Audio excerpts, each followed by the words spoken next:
Today we're going to talk about how to naturally boost your growth hormone up to 2,000%. Unfortunately, as we age, growth hormone goes way down. In fact, by the time you're 40 years old, your growth hormone is down 40%. By the time you're 60 years old, your growth hormone is down by 60%. Growth hormone is all about burning fat, building muscle, muscle repair, muscle recovery, and even anti-aging. However, there are some debates on whether it's anti-aging itself because growth hormone, if you take as an injection, can shorten your life. It creates a lot of diseases. It has a lot of side effects. So your goal should not be just to increase growth hormone as much as possible. And it is important to know how to boost it naturally, or at least to optimize it.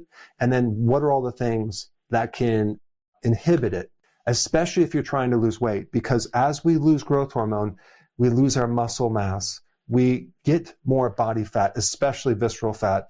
We lose the bone density. Our skin becomes very thin, almost like paper-like, and our insulin sensitivity goes down. So then we have more problems with blood sugar issues.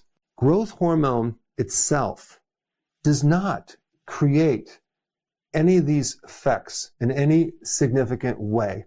It's kind of like a signaling communication that gets something else in the body to do the work called IGF-1. In order for growth hormone to create all these cool effects through this hormone, there has to be a conversion in the liver. And that conversion needs insulin and it needs other helper nutrients. Let's first talk about all the things that can block growth hormone. Number one, insulin. I just mentioned that.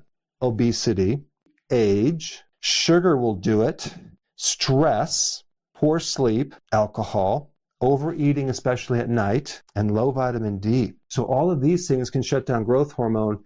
And if you don't have the trigger for this, then you don't get the benefits of all these things right here. And the other thing that's really important to know for this conversion is if you have fatty liver, you're going to have a hard time allowing this to work. One thing you need to know about insulin, especially in this conversion, is that yes, carbohydrates increase insulin, but protein can also increase some insulin. The protein that triggers the most insulin of any protein is whey protein powder. When you consume protein, you don't really have to worry about this insulin because you also trigger other hormones that compensate and balance things out.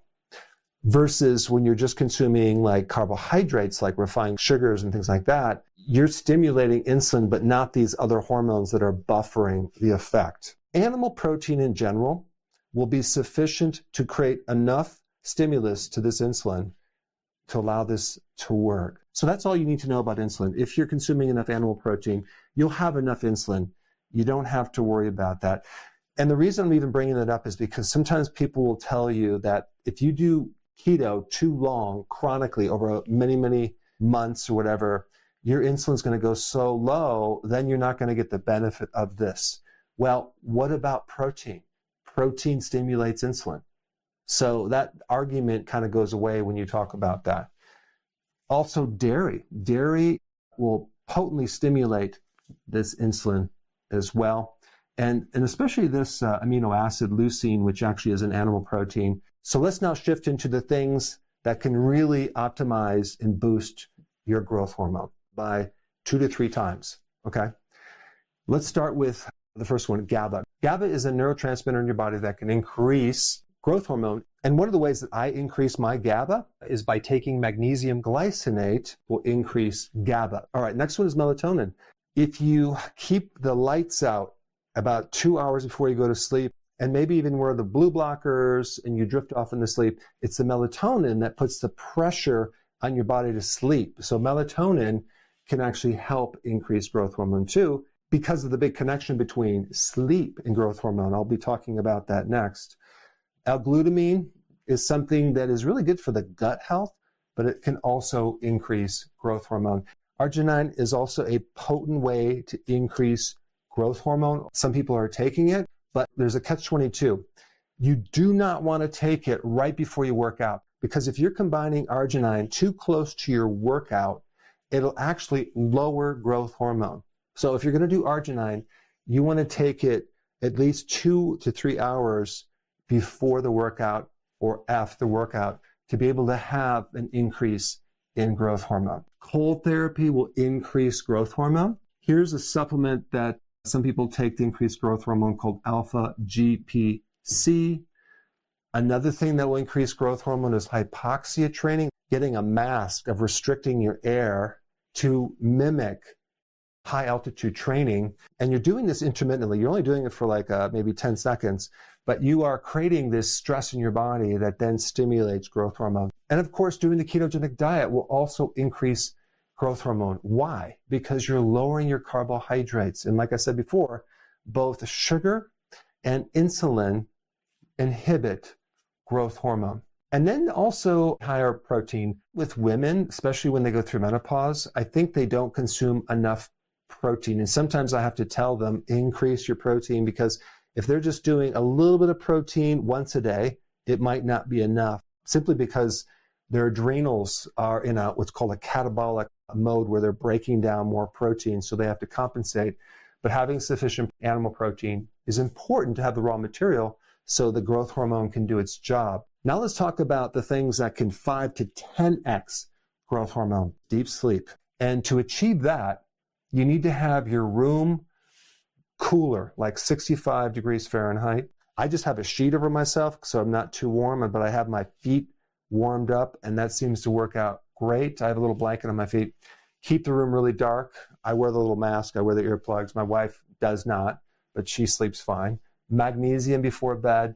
Sun in the morning, because you get the blue light that wakes you up, and it starts this circadian rhythm. So then at night, you can actually go to sleep. So in other words, it takes this light-dark cycle to reset or keep the circadian waves correct, versus what most people do is they live inside and it's light all the time. And even at night, they have these lights in their computers, and that really throws off the circadian waves. Exercise during the day will help you sleep at night. Glycine can increase GABA and helps you drift off into a wonderful sleep. Zinc can also help deep delta wave sleep. Okay, the other thing that can increase growth hormone by 5 to 10 times is fasting for like 23 or 24 hours. So when you're doing one meal a day, you are increasing growth hormone significantly. Now let's talk about how to increase it by 10 to 15 times. You can fast longer.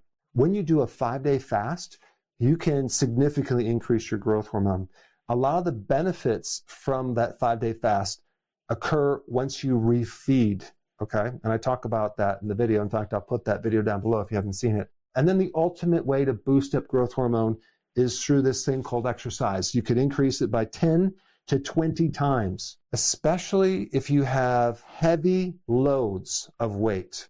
With this comes the risk of getting injured. So really work up to this, get someone to help you. Don't just jump right into it. But the more intense the workout is, the more you're going to stimulate growth hormone. The ultimate way to stimulate growth hormone is through squats and deadlifting, because you are maxing out most of the muscles with high intensity. You're really going to stimulate growth hormone. There's a couple little things that can actually amplify the growth hormone stimulus, and that's if you don't rest as long as I usually recommend people rest. So this is not what I'm recommending. I'm just telling you that if you were to rest only 30 to 60 seconds, you would stimulate more growth hormone. But I don't really recommend that, because most people do not have good recovery. And so we want them to do this safely. But there's something a little bit more intense, and that is sprinting. A flat out hardcore sprint will stimulate even more growth hormone than the squat or deadlift, because there's something else involved, and that is lactate. You probably heard of lactic acid. When you push yourself where your muscles are burning, that is lactate filling up as a byproduct of glucose, and that directly, massively increases your growth hormone. So with sprinting, you are just quickly generating a lot of lactate within 10 to 15 seconds, versus you are generating lactic acid with this other workout, but with sprinting, you generate more, and thus you increase more growth hormone with the sprinting. And the research behind that, and I'm going to put all this research down in the description. It shows that the 400 meter and the sprinting through cycling will achieve that. But then you also have CrossFit. This is hardcore. I personally cannot do CrossFit because it's just too intense for my body when I'm 60 years old. That's a combination of resistance training and cardio with very little rest, but it does stimulate a lot of growth hormone. You have to have really good recovery to be able to handle CrossFit. By the way, walking stimulates no growth hormone. Low intensity exercise is not going to increase your growth hormone. But I think it's important to understand all the things that can trigger growth hormone and then all the things that can inhibit growth hormone, so you can kind of dissect your life and see what you're doing so you can enhance or optimize your growth hormone. So now that you know about growth hormone, which is a really big piece of the puzzle of getting you healthy, and that's why I created this video right here for you to watch. Check it out. It's going to blow you away as far as what it can do for your body.